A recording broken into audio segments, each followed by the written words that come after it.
So I was the first person from my family to ever go to college.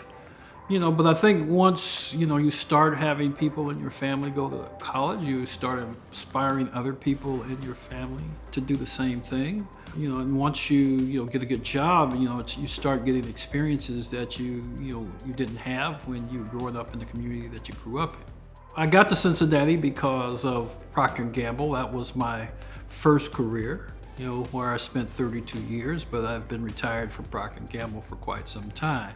But after I retired, I started doing consulting, particularly in the area of economic inclusion. Diverse environments, diverse workforces, get better results. I saw it, a number of times when, in my career at Procter& Gamble. I was in a part of the company, where, a lot of us experienced a glass ceiling, and we weren't getting into some of the senior executive level roles, but once, those breakthroughs were made, the company actually experienced better results. To the extent that I can, I want to, help other people.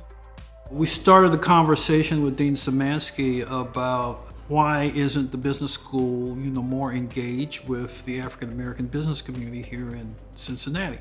After working with the dean for a while on these conversations, he asked me if I would join the business advisory committee at the school.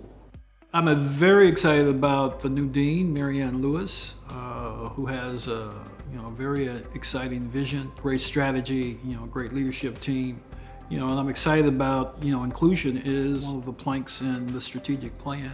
And I think, we're going to see even more progress in that area than before. And my expectation is that, business school is going to continue to be the leader and the model for inclusion at the university. And the better we utilize diversity, then I think, the more successful we're going to be. So I'm very excited for the city. At the same time, we can't let the city leave people behind, and we still have communities that are left behind in the city. And most of us, who have had some success in life have had a lot of help along the way, and we have people in our community who need a second chance.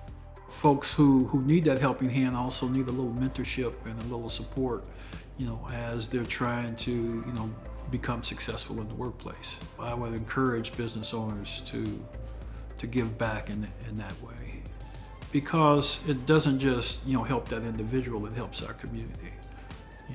A rising economic tide lifts all boats. So